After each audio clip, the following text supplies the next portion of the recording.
grab your coffee, take a deep breath, and let's unravel the diplomatic fog together. In this video, I'll help you look past the chaos of official statements and negotiations, especially those between Russia and the United States, and uncover the deeper logic that lies beneath. You might ask, why should I care? What do these power plays have to do with me? Well, the truth is everything. In a globally interconnected world, even a political tremor halfway across the planet can shake your dinner table, your savings account, or your investment portfolio. That if you train your mind to analyze the complexity and chaos of global affairs and learn to identify their root causes, you'll gain more than knowledge. You'll get a glimpse into the direction of the future. This skill can help you make smarter life choices and better understand where Vietnam and you yourself are heading. Let's say you're considering investing in stocks. Understanding U.S.-Russia tensions or sanction regimes could help you predict shifts in energy or commodity prices. If energy prices surge during a geopolitical standoff that directly affects logistics and oil company stocks in Vietnam, seeing that, you might time your buy or your exit more wisely rather than blindly chasing rumors.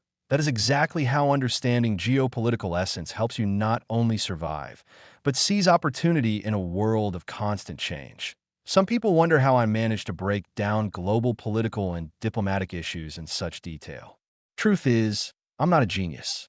I don't possess any extraordinary gift. My only secret is that I've studied the fundamental principles of how world politics works and the common propaganda styles used during negotiation. But don't get me wrong, I'm just an ordinary observer, not a veteran diplomat or a geopolitical strategist. My analysis is personal and surely imperfect. Sometimes I'm right, sometimes I'm wrong. Still, I'd be lying if I didn't admit that more often than not, my views end up being fairly accurate. Not because I'm brilliant, but because I pay attention and take time to think things through. And I don't hesitate to share these insights in hopes that anyone, from casual news followers to deep thinkers, can start peeling back the diplomatic curtain and glimpse the essence of geopolitical theater. War, as Sun Tzu once said, is the path of deception. And he wasn't wrong. In war, you deceive others, and often you deceive yourself. People believe what they want to believe, or they fear what they think is real. Armies crumble from anxiety, while commanders grow overconfident and fall into traps. And if this applies to war, it applies tenfold to diplomacy. Because in truth, diplomacy is just war played out with words instead of weapons. Diplomacy is war's flashier, subtler sibling. The only difference is that in war, ordinary people become soldiers. They feel the process, the pain, and the glory. In diplomacy, we the people are just spectators, watching leaders play high-stakes poker behind velvet curtains. Diplomacy has never been democratic. There's only one historical example of direct democracy controlling foreign policy: ancient Athens. And that didn't end well. Under Pericles, Athens was a pragmatic, tightly controlled empire. He used funds to bribe Spartan officers and strategically reported expenses to the assembly with vague lines like "for necessary purposes." No one questioned it. He had diplomatic flexibility, but when Pericles died in 429 BC, Athens embraced more direct democratic control. And with it came populist demagogues, loud, passionate, but short-sighted. Their decisions led Athens into military disasters like the Sicilian campaign and ultimately defeat in the Peloponnesian War. Even a century later, they repeated the mistake, confronting Philip II of Macedon and losing their independence altogether. When foreign policy is driven by passion instead of strategy, disaster is inevitable. Diplomatic failure depends on leadership. If leaders act for their people, their nations stand strong. But if they're puppets of external forces or their own greed, catastrophe follows. In modern democracies, voters rarely shape foreign policy directly. But that doesn't mean diplomacy is unaffected by the public. In fact, public opinion is often the prime target of manipulation. When public sentiment becomes too volatile, it places immense pressure on negotiations. German Chancellor Otto von Bismarck once exploited this. In a dispute with France over a Spanish succession claim, he edited the EMS dispatch, a diplomatic message, to provoke outrage. The result? Protests in Paris. Broken embassy windows. War. France declared war. They lost. Germany unified. All because Bismarck played the crowd. Modern diplomacy is no different. It's a battlefield of narratives. Direct democracy has little place. But public opinion, that's the golden lever. And every side wants to pull it.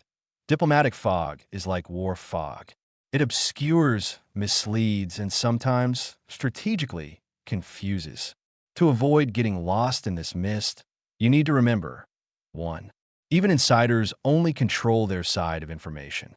They rarely know the full picture. 2. What gets shared with the public is selective, filtered, and often twisted. 3. Information leaks are often tools to pressure, to manipulate, to disrupt. 4. Rumors can derail real progress or inflame mistrust. Both Russia and the U.S. have used these tactics. From leaks about peace proposals to misleading headlines suggesting deals were done. It's all part of the game. And then there are the experts. People claiming inside knowledge who are often just guessing or pushing their own agenda. From Boris Johnson hinting at Trump's peace plan to speculative articles in Bloomberg or Reuters, much of what we see is narrative shaping, not reality. Trump himself has mastered this. His statements are vague, teasing, provocative. He throws out "we'll see," "maybe," "perhaps," clouding judgment, creating suspense. It's a tactic. Russia plays it differently. They strive for consistency, repeating their positions clearly. But that doesn't mean they don't manipulate information too. They'll use ambiguity, not to hide, but to cast doubt, to make the West's narrative seem shaky. When the West accuses Russia of aggression, Moscow might release conflicting info, not to clarify, but to confuse. This forces observers to ask, who's really telling the truth? And that's the point. If you don't know who to trust, you hesitate. And hesitation in geopolitics is priceless. For ordinary people like us, the lesson is simple. Watch actions, not words. Question the speaker's motives. Be wary of breaking news and shocking headlines. And most importantly, zoom out. This conflict didn't start yesterday. Its roots go back to 2014 and long before that. Even if fighting pauses, the deeper tensions remain.